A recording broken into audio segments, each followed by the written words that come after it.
folks, welcome to the Prepared Homestead. This is Travis. Thank you all for stopping by to watch. Well, today we're going to cover a lot of things in the news because there's just a lot going on. And so this is one of those kind of news briefs that I do occasionally on here because there's just so much. I do have notes this time. I don't usually have notes with me, but it's just a lot, folks. It's a lot we need to be aware of. A lot of this you may already know about, but maybe not all of it. Before I get started, I got another meeting to announce. This one is in Atwood, Kansas. So if you are in that area, that vicinity of Atwood, Kansas, listen up, because July 30th, from 4 p.m. to 8 p.m., there is a preparedness meeting.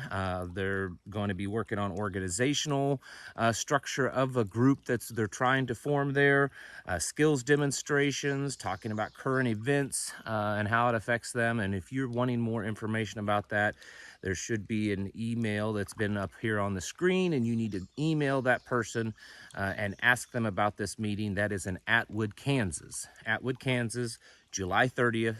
Meeting is from 4 p.m. to 8 p.m. If you are in that area, I strongly encourage you to go to it. And for the rest of you, please keep sending me these. This is great. I love getting them in my inbox, that there's other meetings out there. People are getting together. People are forming groups, and they're sharing information. They're making connections. So if you have one that you want publicly announced, please email me so I can get it on the air.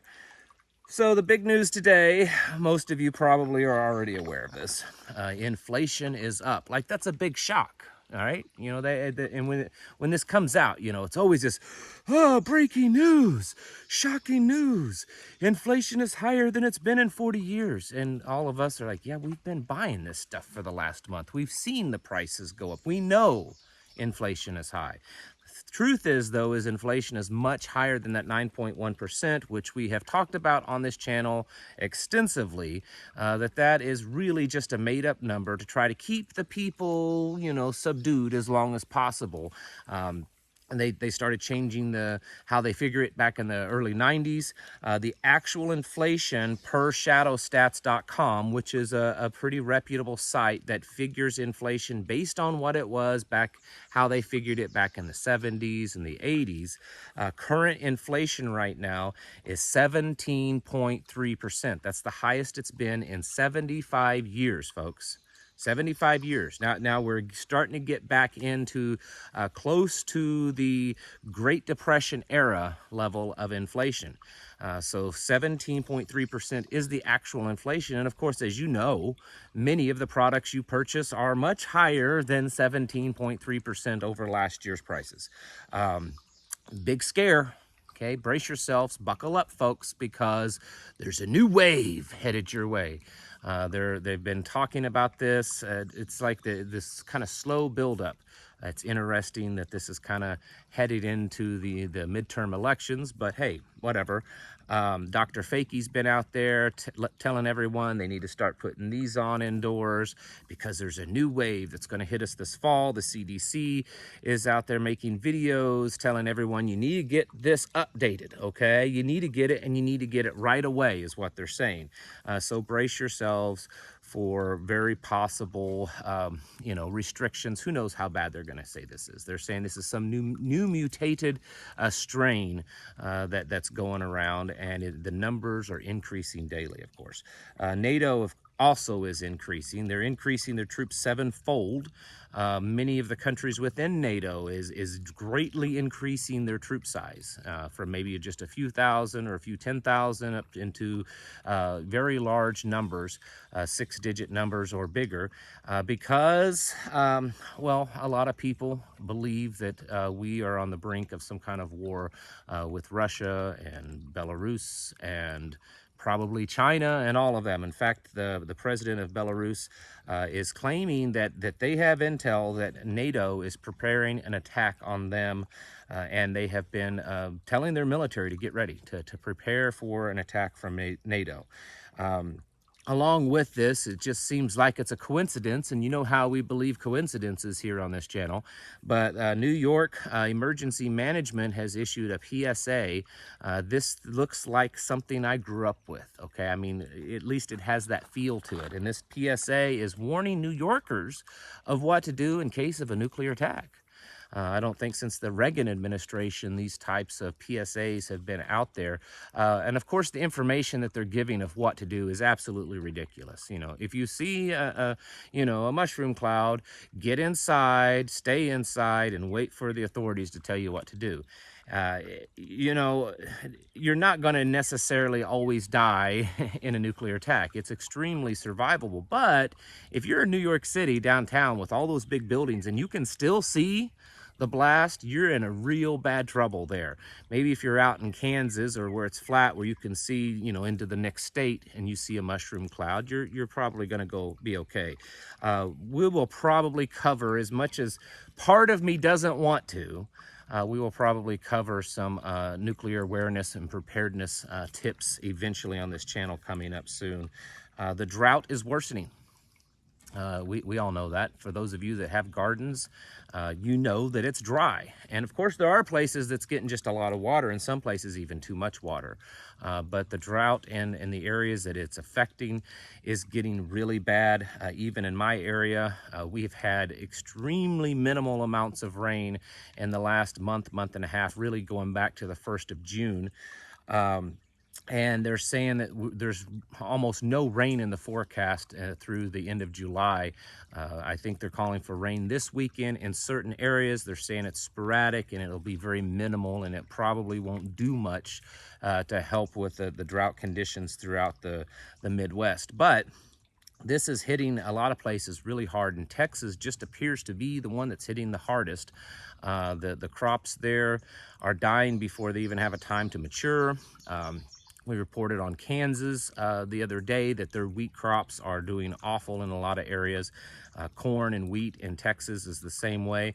And as we've reported, there's a lot of farmers just having to either get out of the business or reduce the size of the whole business. Some of these farmers are cutting back on the amount of corn that they're planting or what they're even dealing with.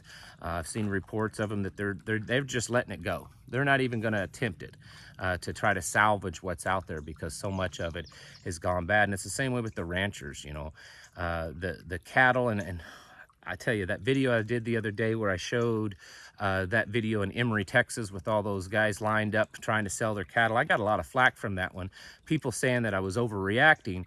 Since that video, I have received at least 24 emails and messages from people throughout Texas and in that area that's saying that was certainly not the only place that happened, that's happening all over Texas. And I've been told of numerous accounts of they themselves or family members or close friends that have sold off large portions of their herds, maybe even all of them, because they can't keep them alive. There's no water to give them. A lot of these water sources, if they're connected to maybe a county or municipal source, they've cut them off. They're not allowing them to water the cattle, and there's no water coming from the sky, and the ponds and all the reservoirs are starting to dry up. And it's also affecting feed. Hay prices are just through the roof. I've seen round bales of hay in my area as much as $100 a bale, and it could be even higher elsewhere. I'm not sure. But I have seen them low, but that's kind of seems to be the ceiling price right now on hay.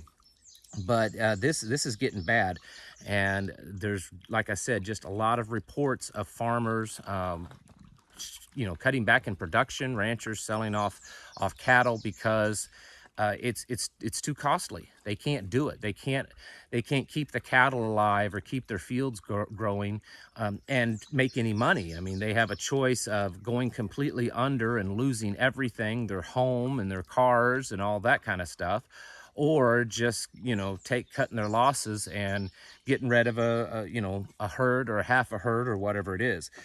This is going to continue to affect us, not just immediately in the short term, but it's really going to affect us in the long term, folks.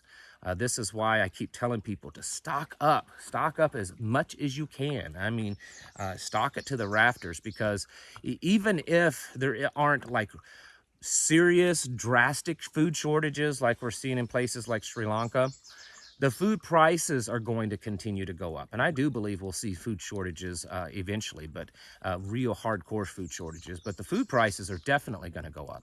And think about it. If you had a 2-year food supply right now, a usable 2-year food supply, something that's your working pantry, and you go in there and you pop open a can of green beans for dinner, and you bought that can of green beans 2 years ago, you paid a lot less for it 2 years ago than you're paying today. And so on foods that are capable of being stored for a year to 2 years, I would certainly do your best to get to a year to 2 year food supply of those. If you can't, and I understand just starting off, and also because of finances, at least work towards a 3 to 6 month. 3 to 6 month is really minimum, with everything that's going on, and push yourself. I mean, we're living in some pretty troubled times. Speaking of which, global civil unrest just seems to be at an all-time high. I mean, I don't know for certain that it is, but if you get on the news every day, there's reports of people protesting, just general civil unrest all over the world, pretty much on every continent. Even in China, that's so controlled by the state, people are doing bank runs. The Chinese government says no, no, no. They haven't closed down the banks because of that. They're just on a banking holiday. That's been going on with some of these banks since this past April. But people are getting pretty fed up. The vast majority of this civil unrest somehow is connected to this Great Reset. Most of it, people are protesting and resisting and pushing back against the policies that's been put in place that all fall into the Great Reset plan with the World Economic Forum and the Agenda 2030 plan and all of that. Most likely we're going to see that more and more here on our shores. In fact, it's if you start to look at it on a map, it's almost like it's happening everywhere, and it's not happening a whole lot here. And we're starting to be that one country that it is not going on. I mean, it's happening in Canada, it's happening all over Europe, it's happening in South America, it's happening in the Middle East, in the Far East, it's happening in Africa. It's happening everywhere, folks. And eventually it's going to find its way to our shores, this level of civil unrest. And it doesn't take much. It doesn't take much for a protest of people that are fed up, people that are going broke, people that are hungry, that can't get the things that they need, to go from being just a protest to a very violent overthrow, or causing the collapse of systems or governments. This is something that we really need to be starting getting into our heads and preparing ourselves. When you're going about your business every day, it doesn't mean that it's going to happen that day, but you should start training yourself mentally, your situational awareness. When you go into a store, a grocery store, how's your situational awareness? Are you walking around with your head in your phone, or are you alert to what's going on and what people look like and what they're wearing and any bulges on them, or their general behavior? Are you doing that when you're going around and doing business? People that are hanging around your car, people that are following you. As things get worse, you're going to see more muggings. You're going to see people stealing your tires and your gasoline. I mean, they're already stealing catalytic converters everywhere. People will be robbing of grocery items and things like that we're seeing in other countries. Could very easily find its way to our shores. And I know as Americans, we want to believe that could never, ever happen here. And I keep going back to this. If you're one of those that believes that America will never get to that point, then you must have been asleep the entire year of 2020 with all the BLM riots, because that's what we saw. The difference is those people weren't hungry. Those people weren't desperate. They were fired up over an issue, and many of them were paid or encouraged to do that, but they weren't desperate. And when you take people like that and others that are really desperate because they're hungry, because they're going broke, because they're getting kicked out of their home, they don't have the medicines they need, it's going to be a lot worse. And you can call me a a Debbie Downer and or a crazy conspiracy theorist all you want, but I'm telling you, folks, I believe that this is eventually going to find its way to our shores. When you're going out, avoid people that are strange acting, strange looking. We kind of have our own little gut feeling. You need to listen to that, and you need to exercise that gut feeling. Okay, Americans have lived in comfort and luxury and safety for too long that we've kind of lost that. We need to work on that. Uh, People are the biggest threat. In the end, that's the matter of fact. I mean, the government can be a threat. They can come in with force and take things away from you and remove you from your property and do all these kinds of things. But in the end, people, especially scared people, people that are out of control and chaotic and erratic, they're the greatest danger that we all face. And so we need to start now working on those situational awareness skills so that we can be alert to what's going on around us. There is what appears to be globally a quickening of problems in just about every area: food, fuel, energy, just a general global crisis because of all this stuff that's going on. I mean, it's not really that surprising that this is happening. And whether or not this is just spontaneous pushback or this is just all part of the planned agenda, you and I need to not be caught up in the middle. We need to find ourselves as in a safe and secure place with our plans in place and our preps in place, and working towards self-sufficiency. And it's better if you can do that with a community of people around you, just like this meeting that I mentioned at the first of the video. That's their goal. There is to build a group there, a group of like-minded people that can be there for each other and help each other, not just defend but actually help.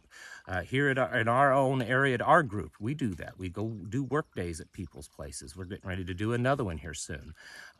We share. We have a sharing table. If you have extra produce or clothes that don't fit or a pair of shoes or jackets you don't need anymore, you bring it, sit it on the table, and it's a free-for-all.